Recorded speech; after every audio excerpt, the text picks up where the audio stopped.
Assalamualaikum warahmatullahi wabarakatuh. Hai teman-teman semua, perkenalkan kami dari kelompok 4 yang terdiri dari 3 anggota, yaitu Dahlia, Didin Supriyadi, dan Dina Nur Fatwa. Kami di sini akan mempresentasikan tentang kompetensi absolut peradilan agama. Yang pertama adalah pengertian kompetensi absolut.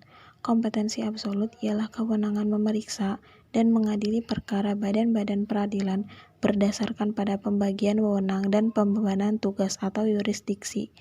Kekuasaan absolut artinya kekuasaan yang berhubungan dengan jenis perkara atau jenis pengadilan dan tingkat pengadilan.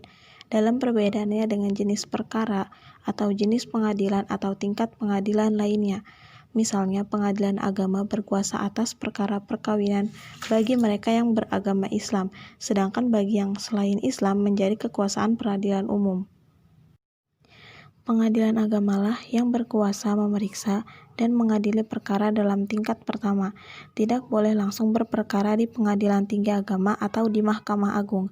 Badan peradilan yang berada di bawah Mahkamah Agung yang meliputi badan peradilan dalam lingkungan peradilan umum, peradilan agama, peradilan militer, dan peradilan tata usaha negara masing-masing memiliki kewenangan mengadili secara absolut. Kompetensi absolut artinya kekuasaan pengadilan yang berhubungan dengan jenis perkara atau jenis pengadilan. Secara singkat, kompetensi absolut artinya kekuasaan pengadilan yang berhubungan dengan jenis perkara. Apa yang telah ditetapkan menjadi kewenangan suatu badan peradilan secara mutlak menjadi kewenangannya untuk memeriksa dan memutus perkara.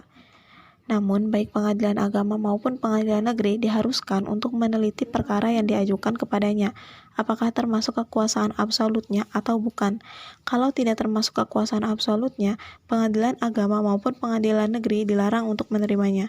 Jika pengadilan menerimanya, maka pihak tergugat dapat mengajukan keberatan yang disebut dengan eksepsi absolut. Kewenangan mengadili berdasarkan jenis perkara atau tingkat pengadilan, maksudnya pengadilan agama berwenang memeriksa dan mengadili perkara dalam tingkat pertama, tidak boleh ke pengadilan tinggi agama atau banding. Kompetensi atau kekuasaan absolut peradilan agama diatur dalam pasal 49 dan 50 Undang-Undang Nomor 7 Tahun 1989 yang telah dirubah dengan Undang-Undang Nomor 3 Tahun 2006 tentang perubahan atas Undang-Undang Nomor 7 Tahun 1989 tentang peradilan agama. B. Macam-macam kompetensi absolut. Kompetensi absolut peradilan agama terbagi dua, yaitu volunter dan kontensius. Berikut ini adalah macam-macam perkara volunter dalam peradilan agama. Yang pertama, penetapan dispensasi kawin bagi anak di bawah umur pada pasal 7 ayat 2 Undang-Undang Nomor 1 1974. Yang kedua, isbat nikah untuk perkawinan yang tidak dicatatkan pada penjelasan pasal 49 angka 37 Undang-Undang Nomor 3 2006. Yang ketiga, penetapan wali adol pada Peraturan Menteri Agama Nomor 2 Tahun 1987 Pasal 2 Ayat 3. Yang keempat, menentukan ahli waris pada penjelasan Pasal 49 Angka 37 Undang-Undang Nomor 3 Tahun 2006. Yang kelima, penetapan kuasa atau wali untuk menjual harta warisan termasuk hak milik lainnya yang dimiliki anak yang belum dewasa pada Sarmin Syukur tahun 2018-79. Yang keenam, penetapan asal-usul anak. Yang ketujuh, penetapan pengangkatan anak. Yang kedelapan, penetapan penunjukan seorang wali dalam hal anak yang belum cukup umur 18 tahun yang ditinggal mati kedua orang tuanya, padahal tidak ada penunjukan wali dari orang tuanya. Yang kesembilan, perubahan biodata pada buku nikah pada pasal 34 ayat 1 PMA nomor 19 tahun 2018. Yang kesepuluh, mafkut pada 49 Undang-Undang Nomor 3 Tahun 2006. Yang ke-11, isbat rukhayatilal pada pasal 52A Undang-Undang Nomor 3 Tahun 2006. 2. Dan berikut ini adalah macam-macam perkara kontensius yang menjadi kewenangan absolut peradilan agama berdasarkan Undang-Undang Nomor 3 Tahun 2006 tentang perubahan Undang-Undang Nomor 7 Tahun 1989 tentang pengadilan agama. Yang pertama, perkawinan. Sebagaimana tersebut dalam Undang-Undang Nomor 1 Tahun 1974 ditambah pengangkatan anak berdasarkan hukum Islam. Yang kedua, kewarisan. sebagaimana tersebut dalam Undang-Undang Nomor 7 Tahun 1989 tentang PA Pengadilan Agama ditambah kewenangan penetapan ahli waris tanpa sengketa. Yang ketiga, wakaf, sebagaimana tersebut dalam Undang-Undang Nomor 41 Tahun 2004 tentang wakaf dan PP Nomor 27 Tahun 1977 tentang perwakafan tanah milik serta KHI. Yang keempat, zakat. Yang kelima, infak. Yang keenam, sodaqoh. Yang ketujuh, hibah. Yang kedelapan, wasiat. Yang kesembilan, ekonomi syariah. C. Eksepsi mengenai kewenangan absolut.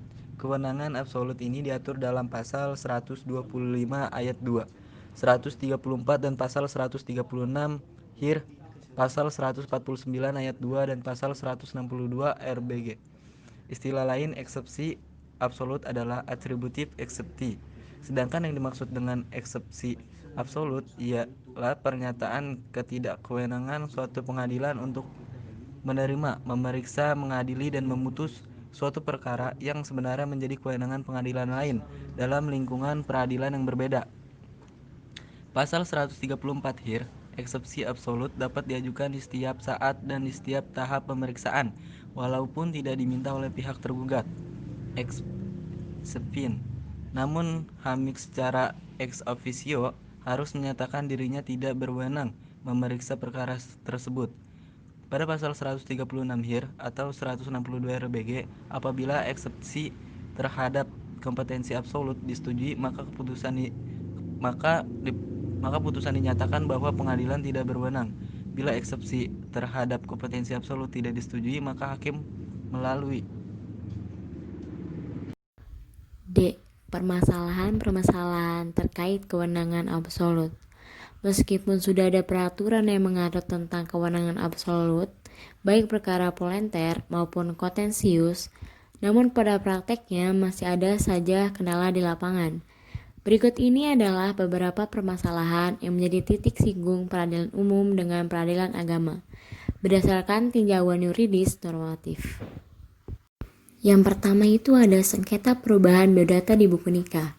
Pasal 34 ayat 1 Peraturan Menteri Agama Nomor 19 Tahun 2018 memberikan ketentuan. Pencatatan perubahan nama suami, istri, dan wali harus berdasarkan penetapan pengadilan negeri pada wilayah yang bersangkutan. Dengan demikian, sejak 27 Agustus 2018, perkara perubahan biodata yang semula menurut PMA Nomor 11 Tahun 2007 menjadi kewenangan agama. Menurut PMA Nomor 19 Tahun 2018 beralih menjadi kewenangan pengadilan negeri. Dan yang kedua yaitu gugatan waris berdasarkan perbuatan melawan hukum. Umumnya, suatu perbuatan melawan hukum dalam kasus perdata dapat diajukan kepada pengadilan negeri sebagai sebuah wadah yang dapat menangani dan memutuskan perkara ini. Namun setelah terbitnya Undang-Undang Nomor 3 Tahun 2006, secara otomatis telah menghapus hak opsi dalam perkara waris.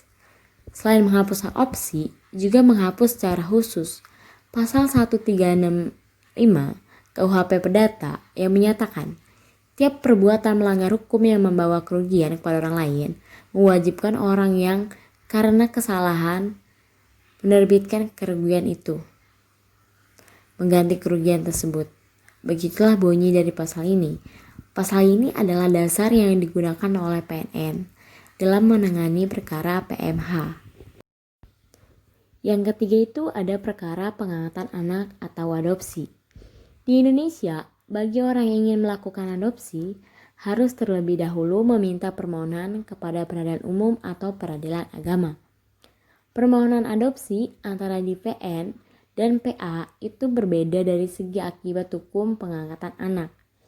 Titik singgung yang sering ditemukan dalam praktik adalah masih adanya permohonan pengangkatan anak oleh subjek hukum peradilan agama diajukan ke peradilan umum. Alasannya karena yang bersangkutan ingin agar nasab anak tersebut ditautkan kepada orang tua angkatnya. Permasalahannya adalah dalam hukum Islam, pengangkatan anak tabani tidak boleh memutuskan nasab anak angkat dengan orang tua kandungnya. Yang keempat atau yang terakhir adalah sengketa ekonomi syariah.